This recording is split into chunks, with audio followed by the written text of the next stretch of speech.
Refined કપાસિયા ઓઇલમાં આજે એક નવું પેક અમે લોન્ચ કર્યું જે અત્યારે આપણી ફેસ્ટિવ આવે છે, જો સ્પેશિયલી ઉત્તરાયણની વાત કરીએ એ સંદર્ભને રાખીને જેમાં એકચ્યુઅલી ફૂડ અને જે સંબંધી હોય બધા ભેગા થઈને જે ખાવાની એક આપણી પરંપરા છે એ પરંપરાને ધ્યાનમાં રાખીને એક ફોર્ચ્યુને કોટન રિફાઇન્ડ કોટન સીડ ઓઇલમાં એક નવી ડિઝાઇન લોન્ચ કરી છે.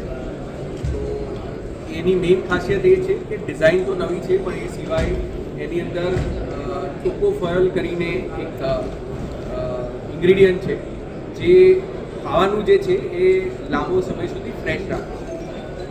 તો નવી ડિઝાઇન અને એની સાથે પ્રોડક્ટનો બેનિફિટ એ કોમ્બિનેશન કરીને એક સરસ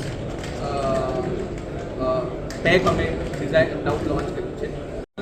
જે પોઝિશનિંગ છે, માર્કેટિંગ છે, તમે not only in Gujarat at all India level પર પણ જશો ને યુ ઓલવેઝ પ્રમોટ ઘરકા ખાના.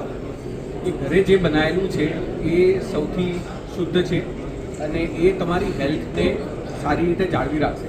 એટલે તમે કોઈ પણ કમ્યુનિકેશન જોઈ લો, કોઈ પણ અમારા સોશિયલ મીડિયા જોઈ લો, we always try to promote કે તમે ઘરે ખાઓ ખરા પણ ઘરે કઈ રીતે વધારે ખાઓ એ વધારે સારું છે રાધર દેન તમે જે બહારનું મેદાવાળું કે બીજું કંઈ ઓર્ડર તમે કરો છો ઘરે બનાવી દો. પ્રોડક્ટમાં ઘણા બધા હોય છે ને ઘણી બધી ઓફર્સ ને રીતે આવતા હોય છે પણ એક જવાબદાર વ્યક્તિ તરીકે કોઈ પણ સાથે આપણે પ્રોડક્ટ સાથે જોડાઈએ અને એમાં ખાસ કરીને ખાદ્ય પદાર્થ તેલ કેવી વસ્તુ છે દિવસમાં આપણે આખા દિવસમાં કેટલી વાર વપરાતું અને એ તેલને કારણે આપણે સ્વાસ્થ્ય આપણા પરિવારનું સ્વાસ્થ્ય પણ એની સાથે જોડાયેલું હોય છે. તો ફોર્ચ્યુન વિશે જ્યારે મેં બધું સાંભળ્યું એના ઇન્ગ્રેડિયન્ટ્સ, એની વિશેષતાઓ, એની યુએસપી, ટોકોફેરોલની જેમ વાત કરી કે વધારે ફ્રેશ રહે. આપણે ત્યાં નાસ્તો એવો હોય છે કે નાસ્તો લગભગ એવો બનાવીએ કે જે અઠવાડિયું તો ટકવો જ હોય કે 10 દિવસ ચાલવો હોય, તો ત્યારે વધારે જરૂર પડે છે આપણને એ ફ્રેશ રહે 10 દિવસ માટે. આપણે જેને કહીએ છીએ ને કે આ જરા ઉતરી ગયું કે આ તેલ ખોરું થઈ ગયું, એ ખોરું થઈ જાય છે એ that is because of lack of tocopherol.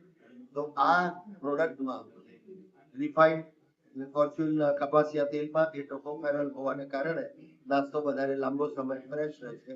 તો આ બધી ચીજોને ધ્યાનમાં રાખતા મને થયું કે yes this is a product worth promoting.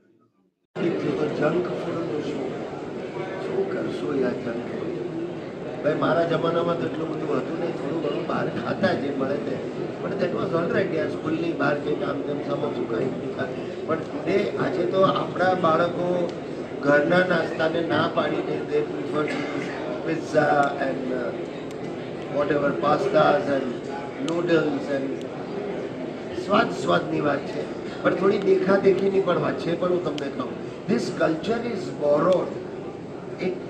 એક આવો એવો ફેઝ આવી ગયો કે વિદેશમાં જે થાય છે એની નકલ આપણે કરવી.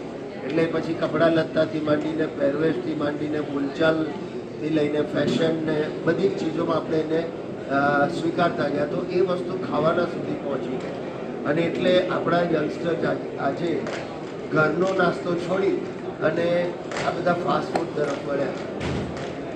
ફાસ્ટ ફૂડના એ ચટાકો છે. ફાસ્ટ ફૂડ એટલે શું? એકવાર ખાધું ને પતી ગઈ વાત, તો એટલા પૂરતો જ એનો ચટાકો છે. પણ એના બધા કેટલી ગંભીર આડઅસરો છે એ તો હવે બધા જ સોશિયલ મીડિયા જુએ છે એટલે બધાને ખ્યાલ જ છે. કારણ કે એમાં કેટલો મેંદો વપરાય છે, ચીઝના કેટલા ગેરફાયદા છે વગેરે વગેરે વગેરે. તો વેલ ઓફકોર્સ આઈ વુડ સજેસ્ટ, હું દૂર રહું છું બને ત્યાં સુધી. અમેરિકામાં પણ ઘણું બધું ટ્રાવેલ કરું છું but as far as possible I stay away from eating that fast food or junk food as it is called, જે આપણા સ્વાસ્થ્ય માટે જરૂરી છે.